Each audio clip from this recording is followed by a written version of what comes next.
ಪ್ರಕರಣಕ್ಕೆ ಸಂಬಂಧಪಟ್ಟಂಗೆ ನಟ ದರ್ಶನ್, ಪವಿತ್ರ ಗೌಡ ಸೇರಿದಂತೆ 17 ಮಂದಿಯನ್ನ ಏನು ಪೊಲೀಸರು ವಶದಲ್ಲಿ ಇಟ್ಕೊಂಡಿದ್ದಾರೆ.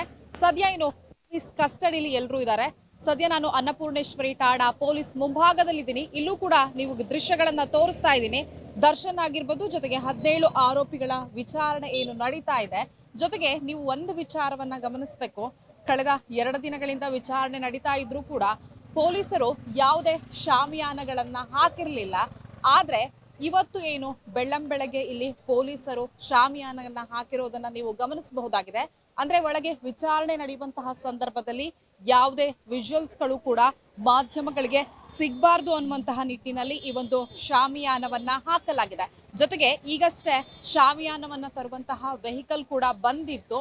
ಸೊ ನೀವೀಗ ಗಮನಿಸ್ತಾ ಇರ್ಬೋದು, ಏನು ಗೇಟ್ ಮುಂಭಾಗ ಕೂಡ ಶಾಮಿಯಾನವನ್ನ ಹಾಕಲಾಗಿದೆ. ಜೊತೆಗೆ ಸುತ್ತ ಕಾಂಪೌಂಡಿಗೂ ಕೂಡ ಶಾಮಿಯಾನವನ್ನ ಹಾಕಲಾಗಿದೆ. ಅಂದ್ರೆ ಯಾವುದೇ ವಿಜುವಲ್ಸ್ಗಳು ಮಾಧ್ಯಮಗಳಲ್ಲಿ ವರದಿ ಆಗಬಾರ್ದು, ಮಾಧ್ಯಮಗಳಿಗೆ ಸಿಗಬಾರ್ದು ಅನ್ನುವಂತಹ ನಿಟ್ಟಿನಲ್ಲಿ ಈ ಒಂದು ಶಾಮಿಯಾನವನ್ನ ಹಾಕಲಾಗಿದೆ. ಜೊತೆಗೆ ನಾನು ಇಲ್ಲಿನ ವಿಜುವಲ್ಸ್ ಅನ್ನ ಕೂಡ ಈ ಕಡೆ ತೋರಿಸ್ತಾ ಹೋಗ್ತೀನಿ. ಏನು ನಿನ್ನೆ ಇರ್ಬೋದು, ಮೊನ್ನೆ 2 ದಿನಗಳ ಕಾಲ ಸಾಕಷ್ಟು ಫ್ಯಾನ್ಸ್ಗಳು ಕೂಡ ಇಲ್ಲಿಗೆ ಆಗಮಿಸಿದ್ರು. ಸೊ ದರ್ಶನ್ ಅವರು ಹೊರಗೆ ಅಥವಾ ಒಳಗೆ ಬರುವಂತಹ ಸಂದರ್ಭದಲ್ಲಿ ಡಿವೋರ್ಸ್ ಅನ್ನುವಂತಹ ಜೈಕಾರವನ್ನ ಕೂಗ್ತಾ ಇದ್ರು. ಆದ್ರೆ ಇವತ್ತು ಏನು 144 ಸೆಕ್ಷನ್ ಅನ್ನ ಹೇರಲಾಗಿದೆ. ಸೊ ಹಾಗಾಗಿ ಯಾವುದೇ ಫ್ಯಾನ್ಸ್ ಗಳು ಕೂಡ ಇಲ್ಲಿ ಇಲ್ಲ. ನೀವು ಗಮನಿಸ್ತಾ ಇರ್ಬೋದು.